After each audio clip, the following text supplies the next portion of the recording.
여러분 반갑습니다. 저는 신반포교회를 담임하는 홍문수 목사입니다. 오늘 제가 나눌 강의 제목은 지상명령에 순종하는 교회입니다.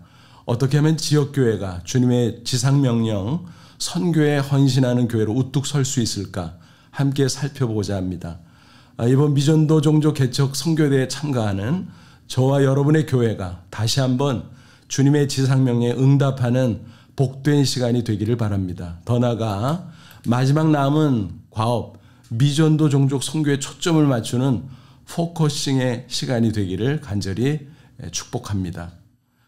본 강의는 3단계로 이루어져 있습니다. 첫째는 선교란 무엇인가?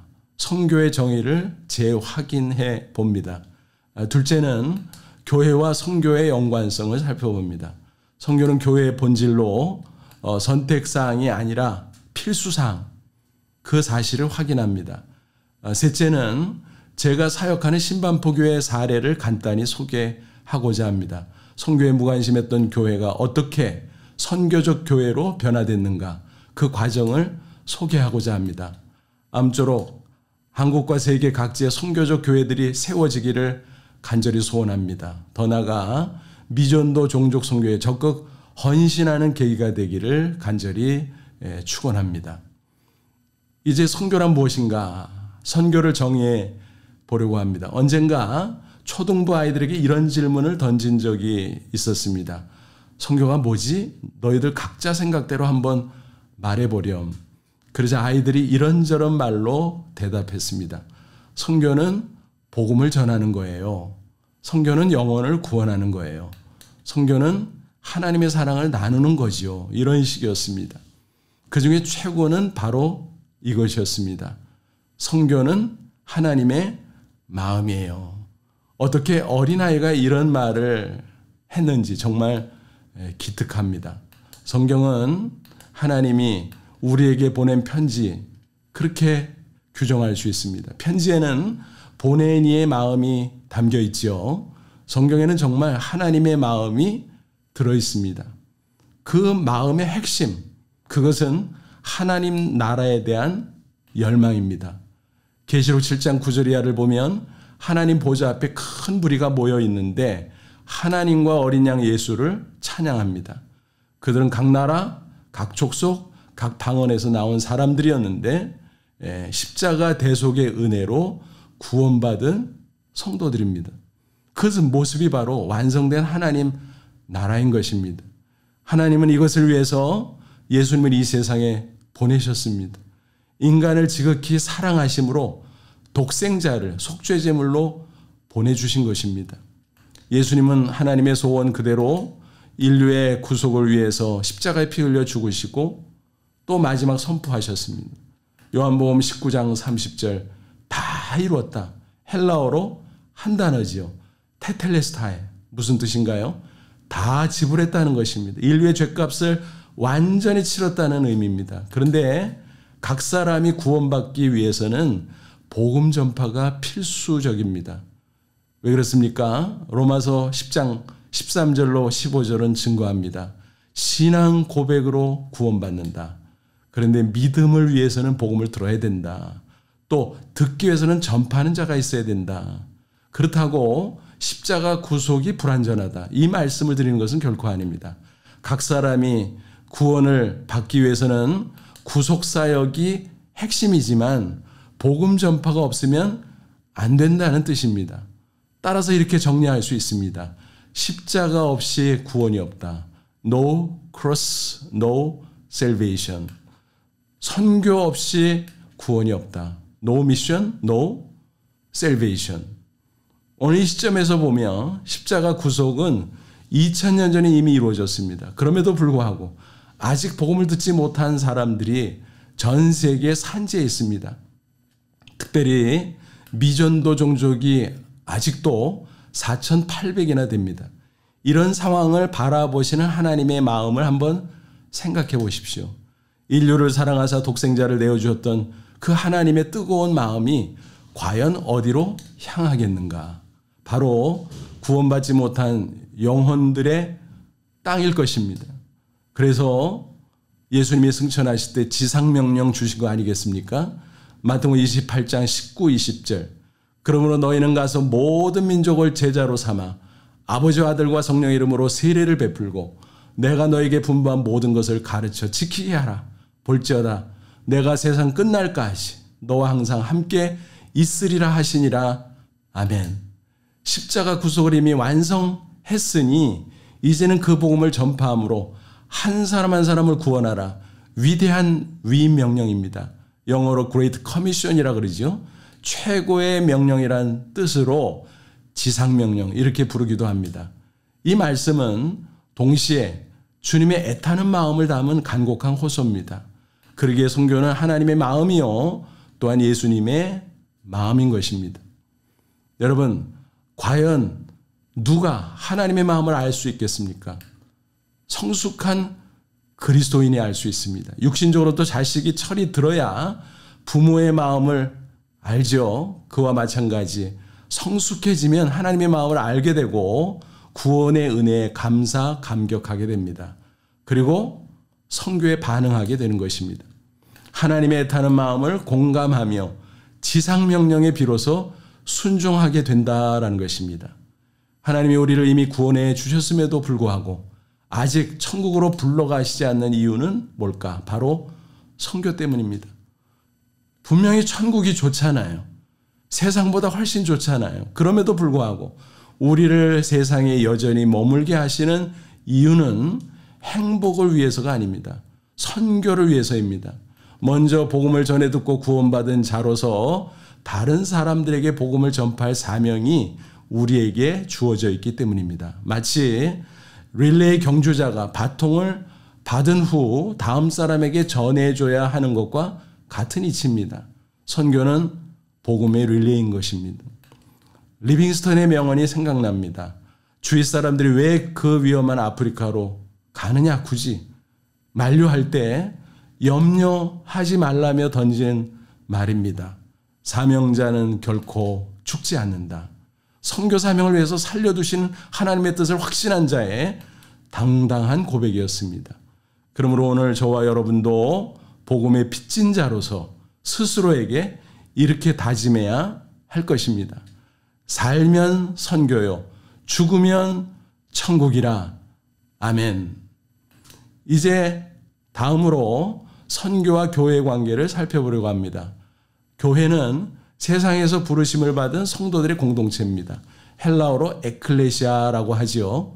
그 멤버 각자가 선교를 통해서 교회의 구성원이 됐습니다. 복음을 전해 듣고 믿음으로 구원받았기 때문입니다. 그런 점에서 교회는 선교의 결과라고 말할 수 있습니다. 그런데 교회는 또한 세상으로 보내심을 받은 흩어진 성도들입니다. 그래서 헬라어로 흩어진 사람을 의미하는 디아스포라라고 부르기도 합니다.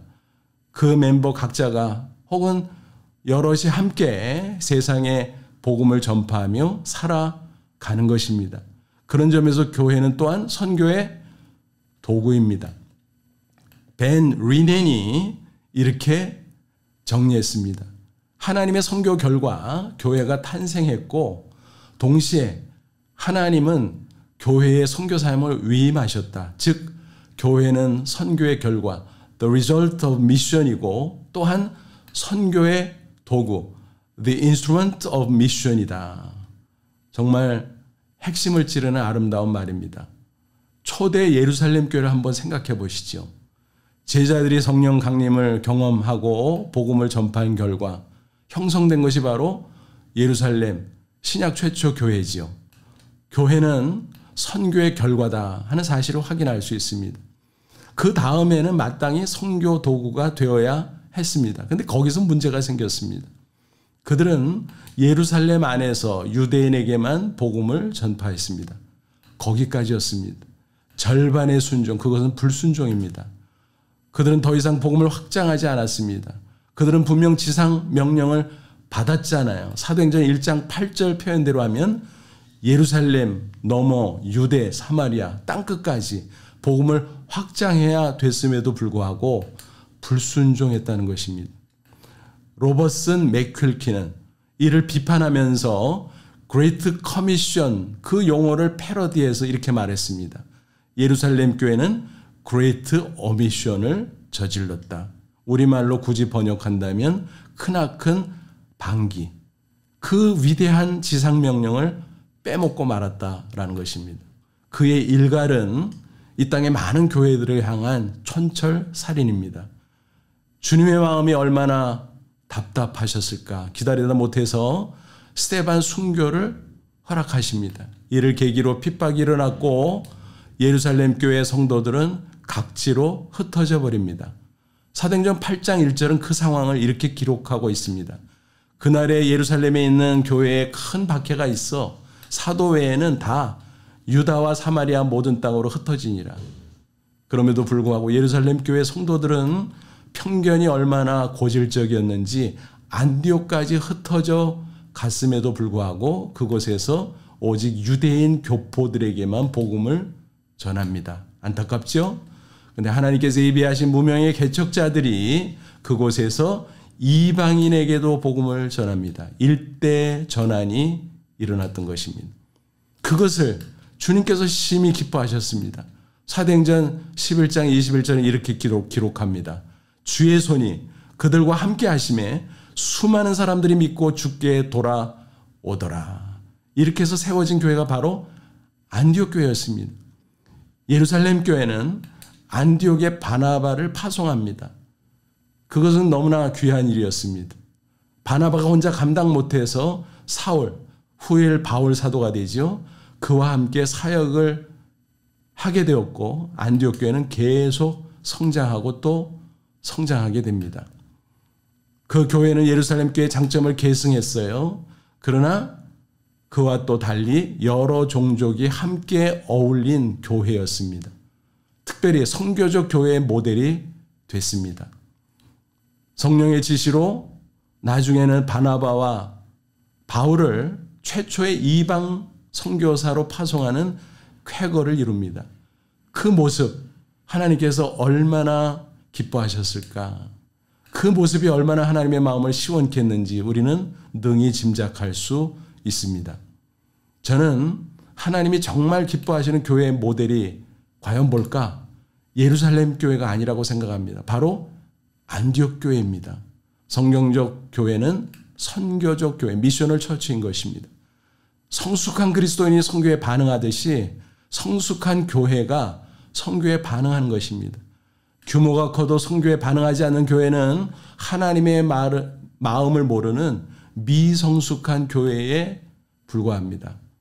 규모가 커도 성경적 교회와 선교적 교회의 모습을 구현하지 못한다면 결코 건강하지 못합니다. 냉정하게 말하면 그것은 성장하는 교회가 아니라 비만인 교회인 것입니다. 그래서 저는 교회의 성장의 사이클을 이렇게 규정합니다. 성경적 교회로 세워감으로 선교적 교회를 이루고 그러면 건강한 교회가 되고 그러면서 성장하는 교회가 되어간다라는 사실입니다. 한국교회는 1885년 최초의 선교사가 입국한 이래 135년 만에 1천만 성도 5만 교회로 고속 성장했습니다. 또한 파송 선교사 숫자로만 보면 미국에 이어서 세계 2위의 선교국입니다. KWMA 집계에 따르면 2019년 말 현재 171개국에 2만 8천여 명을 파송했습니다. 기독교 2000년 역사상 유례가 없는 사례입니다. 하지만 안타깝게도 파송 선교사 또는 협력 선교사를 두고 함께 선교에 헌신하는 교회는 전체의 20%에도 미치지 못한다는 슬픈 현실입니다. 그런 면에서 보면 한국 교회 중 상당수는 여전히 비성경적 교회요, 미성숙한 교회라고 해도 과언이 아닐 것입니다. 바라건대 한국의 모든 지역 교회들이 하나님의 마음을 알아 선교적 교회로 세워지기를 간절히 소원합니다. 세계의 모든 교회들도 마찬가지입니다. 선교지에 나가 있는 선교사들은 현재 교회를 개척하는 데 만족해서는 안 됩니다. 그 교회들을 성숙하게 세워가고 또 그 교회들로 하여금 선교적 교회가 되도록 만들어가야 되는 것입니다. 그럴 때 각 나라의 산지에는 미전도 종족을 향한 선교도 자연스럽게 이어질 것이다. 그렇게 생각합니다. 그러면 지상명령을 완수하는 그날이 속히 다가올 수 있으리라 기대합니다. 이제 제가 사역하는 교회를 소개하고 그 선교에 대해서 말씀드리고자 합니다. 신반포 교회는 서울시 서초구에 소재하는 교회입니다. 부유한 사람들이 산다고 알려져 있는 교회지요. 제가 담임 목사로 부임한 것은 1992년의 일이었습니다. 그 당시 분열의 아픔을 겪어서 곤란한 상황이었는데 부목사였던 제가 하나님의 놀라운 섭리 가운데 담임 목사가 됐습니다. 그때 제 나이가 36세 어린 목사였습니다. 그런 나이에 규모 있는 교회 담임 목사가 됐으니 그 무게감은 엄청났습니다. 분열의 아픔을 치유하고 교회를 다시 세워야 되는 상황이라 더욱 힘들었습니다. 어찌할 바를 몰랐습니다. 그래서 매일 강단에 엎드려 눈물로 하나님께 기도하면서 묻고 또 물었습니다. 하나님, 이 어린 종을 살펴주십시오. 제가 어떻게 사역을 펼쳐나가야 됩니까? 그때 응답을 받은 게 바로 선교적 교회의 모델이었습니다. 예루살렘 교회의 장점을 계승하면서 그 단점을 보완한 대한교회, 안디옥 교회, 그 모습을 보게 하셨다라는 것입니다. 교회 시련이 예루살렘 교회의 경우처럼 선교 사명의 방기로부터 비롯됐다. 그 사실을 저에게 깨우쳐 주셨습니다. 부유한 동네에 위치한 교회, 성도들, 그러나 선교에 헌신하지 못했을 때 하나님의 마음이 몹시 아프셨다라는 것입니다. 하나님은 이제 선교적 교회를 세우라 그렇게 요구하셨던 것입니다. 그래서 저는 교회를 안디옥 교회 모델에 맞춰 다시 세우기 시작했습니다.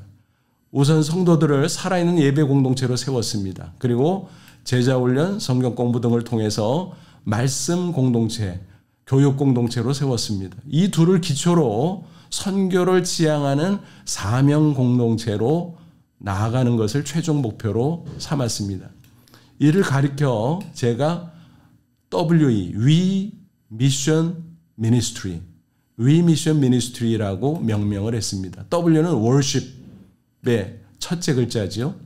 E는 edification, 말씀으로 세우는 그 edification의 첫 글자지요. 그리고 mission, WE mission, 즉 예배 공동체 또 말씀 공동체를 기초로 해서 사명, 선교 공동체로 나아간다. 그것이 저의 목회 사역의 틀이 된 것입니다.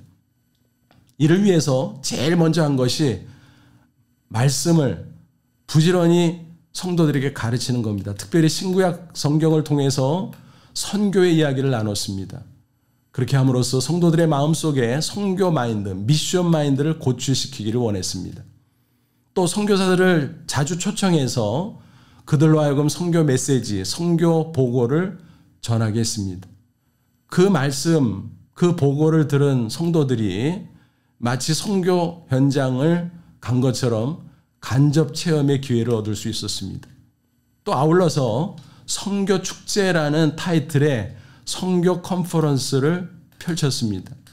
그것을 통해서 모든 그리스도인들이 마땅히 선교해야 된다라는 그 사실을 성도들에게 인식시켜줬습니다. 선교 축제를 통해서 성도는 정말 그 사실을 확신했고 또 선교가 기쁨임을 체험할 수 있었습니다. 선교 축제는 선교 한국대회를 벤치마킹한 것입니다. 매년 4일 동안 진행을 했는데 지금까지도 계속되고 있습니다. 주일학교 부서로부터 장년부 이르기까지 전 교인이 함께 동참합니다. 선교에 대한 메시지를 선포하고 선교 영화 관람, 선교 도서 전시 및 판매, 또 선교지 풍물 체험, 또 다채로운 선교 퍼포먼스 등등으로 다양한 모습으로 펼쳐갔습니다. 더욱더 효과적인 것은 단기 선교여행이었습니다. 비전 출입의 성격도 있었고 혹은 선교 훈련이나 혹은 선교 사역의 성격으로 실시했습니다. 처음에는 청년들부터 시작했습니다만 장년 성도들을 넘어 나중에는 초등학생, 중학생, 고등학생들까지 단기 선교에 참가하는 놀라운 일이 펼쳐졌습니다. 그래서 전 성도들이 기회되는 대로 선교 현지에 가서 그 현장에 벌어지는 하나님의 생생한 역사를 직접 체험하게 되었습니다. 문자 그대로 백문이 불여일견이었던 것입니다. 이런 과정들을 통해서 온 성도들이 선교 마인드로 충만해졌고 그 다음 단계로 자원자들에 대해서 단기 선교 학교를 실시했습니다. 커리큘럼을 작성해서 체계적인 선교 훈련을 시켰습니다. 물론 기초 과정이지만 이제 점차 중급 고급으로 확대해 갔습니다. 참가자들은 선교 마인드로 충만해졌고 교회 안팎의 선교 행사에 적극 헌신하게 됐습니다. 더 나아가 선교 현지로 직접 나서는 선교 헌신자들도 생겼습니다. 1년 내지 3년 동안 단기 선교사로 사역하는 사람들이 속출했습니다. 더 나아가 자연스럽게 장기 선교사도 배출됐습니다. 그들을 선교단체와 함께 체계적으로 훈련하고 또 선교위원회와 당회에서 심사해서 파송하는 일들이 이어지게 되었습니다. 제가 담임 목사로 부임한 이듬해 1993년 그때부터 선교사가 나오기 시작했는데 2020년 현재 장기, 단기 선교사 통틀어서 110호까지 파송할 수 있게 되었습니다. 선교사들의 사역의 열매로 또 각지에서는 교회가 세워졌고 초등학교, 유치원, 신학교, 병원 등이 세워지는 놀라운 사례들도 많이 있었습니다. 그리고 이 모든 선교 사역의 중심에는 선교 기도가 있습니다. 공예배 시간마다 대표자들이 선교를 위해서 기도하고 또 새벽 기도 때마다 성도들이 부르짖으며 선교 기도를 하고 또 개인적 각자 선교 기도 캘린더를 보면서 매일의 선교 기도에 힘쓰고 있습니다. 특별히 매주 토요일 저녁 3개를 품고 기도하는 선교 기도가 있습니다. 제가 부임한 직후 1992년부터 지금까지 계속 이루어지고 있습니다. 이 선교 기도를 통해서 모든 선교 사역의 선순환이 이루어진다라는 사실을 날마다 체험하고 있습니다. 이런 방식으로 20년 이상 해오다 보니까 어느덧 선교적 교회의 모습으로 분명히 세워졌고 전교인이 가든지 보내든지 go or send 혹은 가고 또 보내고 go and send 이런 선교에 다방면적으로 헌신하는 삶이 이어지게 되었습니다. 여러분 풀뿌리 민주주의라는 말을 아시죠? 미국 공화당에서 제일 먼저 사용한 용어인데 모든 시민이 적극 참여하는 민주주의를 가리킵니다. 저는 그 용어를 차용해서 각 지역교회는 풀뿌리 선교를 해야 된다고 주장합니다. 영어로 말하면 grassroots mission, 지역교회 전 교인이 빠짐없이 동참하는 선교를 의미하는 것입니다. 모든 그리스도인이 하나님의 마음을 알아 선교에 반응하고 헌신하는 것은 당연하지요. 이제는 우리 교회를 넘어서 국내 다른 교회들도 또 선교지의 여러 교회들도 선교적 교회로 세워지도록 하는 그 일까지 감당하고 있습니다. 그것을 가리켜서 저는 미셔널 처치 플랜팅이라고 말합니다. 단순히 교회 개척을 하는 것이 아니라 그 교회들을 선교적 교회로 세우는 것까지를 포함하는 것입니다.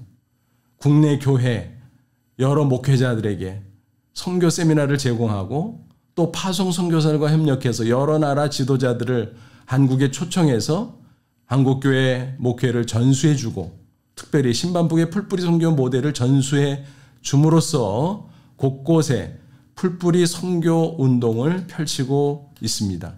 근본 미전도 종족 선교대회를 계기로 그들에게 이 FTT 사역을 소개하고자 합니다. 그래서 그들 나라의 산지한 미전도 종족들에게 선교하는 일에 더욱 집중할 생각입니다. 우리 모두가 그런 비전을 공유하고 함께 실천할 수 있기를 간절히 축복합니다. 이제 강의를 마무리하고자 합니다. 선교는 하나님의 마음입니다. 하나님은 그 마음 중심에 하나님의 나라를 품고 있죠. 그것을 완성하기 위해 두 가지를 하십니다. 하나는 십자가 구속, 또 하나는 선교입니다. 십자가 구속은 이미 성취되었고 이제 남은 것은 선교입니다. 그러니까 하나님의 마음은 선교에 집중되어 있습니다. 우리가 개인적으로 교회적으로 하나님을 기쁘시게 하기를 원합니까? 그렇다면 선교에 우리의 마음, 우리의 삶, 그리고 우리의 사역을 집중해야 될 줄로 믿습니다. 여러분, 과연 위대한 인생, 위대한 교회가 무엇이라고 생각하십니까? 소유입니까? 성공의 크기입니까? 교회의 외관과 규모의 크기입니까? 그렇지 않습니다. 릭 워렌 목사는 이렇게 말했습니다. 위대한 지상명령에 위대한 헌신을 하는 교회야말로 위대한 교회이다. A great commitment to the Great Commission will grow a great church. 놀라운 메시지죠. 요즘 코로나19로 선교가 막혀 있는 것처럼 보입니다. 하지만 저는 확신합니다. 주님이 분명 말씀하셨거든요. 마태복음 24장 14절. 이 천국복음이 모든 민족에게 증언되기 위하여 온 세상이 전파되리니 그제야 끝이 오리라. 주의 재림은 있습니다. 반드시 있습니다. 그리고 선교의 성취로 이루어집니다. 재림이 확실하기에 선교 역시 확실합니다. 실패하지 않습니다. 그 누구도 그 무엇도 선교를 막을 수는 없습니다. 선교는 반드시 성취될 하나님의 과업입니다. 부디 이런 확신을 갖고 함께 나아가면 좋겠습니다. 그리고 아무쪼록 선교적 인생 그리고 선교적 교회를 지향하며 남은 생에 하나님의 마음을 시원케 하는 저와 여러분 그리고 한국과 전 세계 교회들이 되기를 간절히 축원합니다. 이제 함께 기도하겠습니다. 이번 선교대회가 성황리에 잘 이루어지고 또 이를 계기로 한국의 여러 교회들 또 여러 나라의 교회들이 성경적 교회가 되고 또 선교적 교회가 되고 그래서 정말 건강하게 성장하는 교회들이 되어서 남은 과업을 함께 멋지게 성취할 수 있도록 그 일을 위해서 함께 기도하도록 하겠습니다. 제가 기도하겠습니다. 하나님 아버지 감사합니다. 오늘 짧은 시간이지만은 지상명령에 순종하는 교회라는 주제로 하나님의 말씀을 기초해서 여러 가지 이야기를 나눴습니다. 이 시간 나눈 말씀들이 지나가는 이야기가 아니라 우리의 가슴판에 잘 새겨져서 우리의 남은 생에 또 우리의 남은 사역 가운데 선교적 인생, 선교적 교회를 반드시 이룰 수 있도록 도와주시고 4,800의 남은 미전도 종족에게 복음이 전파되어 그제야 끝이 오리라 약속대로 주님께서 재림하는 놀라운 일을 보게 해 주시옵소서. 감사하며 예수님의 이름으로 기도하옵나이다. 아멘. 여러분 이 시간 함께 해주셔서 감사드리고 여러분을 축복합니다. 있는 곳은 서로 다르지만 하나님의 마음을 품은 선교의 동역자로 함께 승리할 수 있기를 바랍니다. 그렇게 살다가 언젠가 주님 부르실 때 하나님 보좌 앞에 영광스러운 모습으로 함께 모여 함께 영원히 하나님을 찬양할 수 있기를 바랍니다.